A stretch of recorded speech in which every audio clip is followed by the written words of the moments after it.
Southern California natives, summer of 2020 was the first time we ever went to Yosemite, and this was our first time, Bridalville Falls. It was gorgeous. We were a little underwhelmed as there was not a lot of signage, and we were hoping to see some different lookouts and things, but we couldn't find signs for them and didn't quite find them.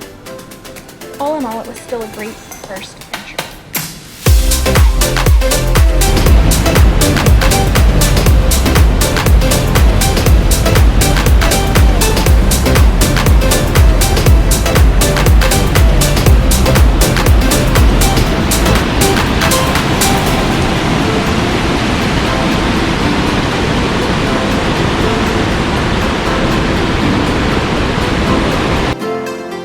We headed to the valley, and you guys, it was stunning. Even being mid-August with low rainfall, it was still gorgeous. We were super excited to find the bike rentals. You can rent bikes for free and ride them around the valley as long as you want, and just return them at one of the little kiosks. Unfortunately, they don't have kid bikes, so we weren't able to do it. We definitely plan to next time. You guys, no one told us that Yosemite Falls in mid-August is a trickle. We went out there, it's not a long walk, and we were so surprised to see just drips of water. There was hardly any people, which was really nice, but there was also hardly any water. The falls had a little bit more, but if you're looking to see the gushing waterfall, you're gonna have to go at another time of year. Circling around, we hit El Capitan, and I must say that you have to go. Pull out binoculars, look for the climbers, and tell me what you think. It's awe-inspiring.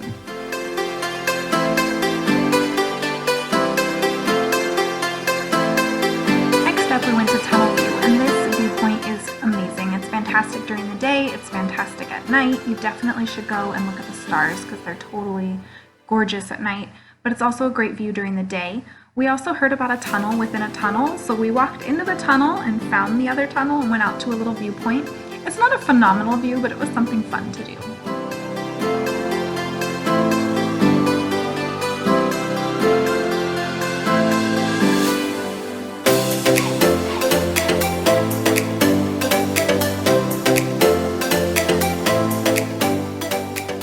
Right before sunset, we headed to a ranger station to get the kids' junior ranger badges. We had already picked up their books in the valley earlier in the day, and I just wanted to remind you to please talk to the rangers. They have so much valuable information, and we always have fun talking to them.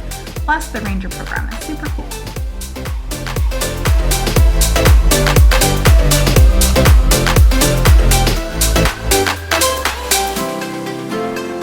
Sunset, we headed out to Sentinel Dome. Either Sentinel Dome or Glacier Point are great spots to watch the sunset. We hiked out to Sentinel Dome and we absolutely loved it. There was a little bit of a trail, a little bit of rock scrambling, just so much fun to get out there, and then using the headlamps to come back after the sunset was really neat, and it was super fun. It was like a nice little end to our day, and the sunset was just absolutely gorgeous, as you can see.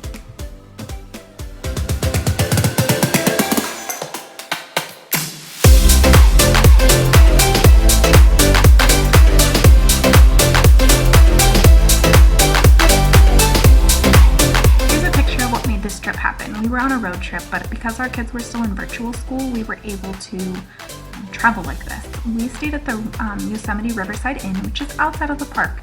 And I have to say, if you can be in the park, that's always our #1 choice. But if you can't, find something, anything, and go for it. Don't let being in the park or not stop you from taking a trip. Our final stop for the day was at Tunnel View Lookout again, where we took pictures of the Milky Way. The stargazing from there is absolutely phenomenal. We watched some shooting stars, and we saw a family laying on a blanket watching the stars and naming the constellations and all kinds of things. I definitely recommend it to everyone. On our way out, we decided to take Tioga Pass since we were heading into Mammoth Lakes. We took Tioga Pass to the Sunrise Lakes Trail Bed, which was a great area to take pictures and to do some bouldering. Then we headed on to Tanaya Lake, where we looked at the gorgeous views. I wish we had time to stop and kayak, but that didn't work out.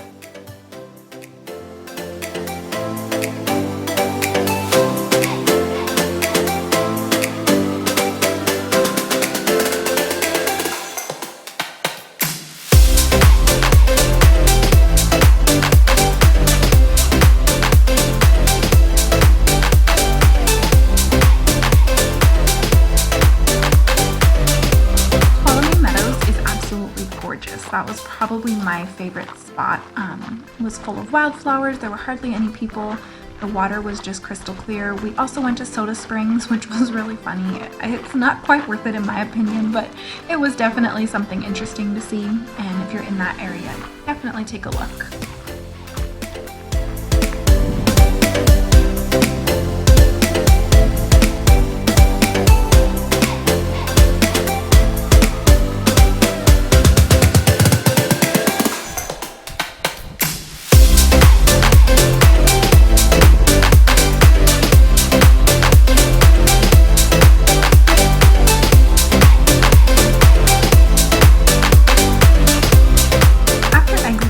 National Park, we headed to Mona Lake. It's right in between Yosemite and Mammoth Lake, so it made sense to go see. I will warn you, it smells terribly. There is a self-pay station that you're supposed to pay to do any of the little hikes, so please make sure you do that. Otherwise, it's a great once-in-a-lifetime place to visit.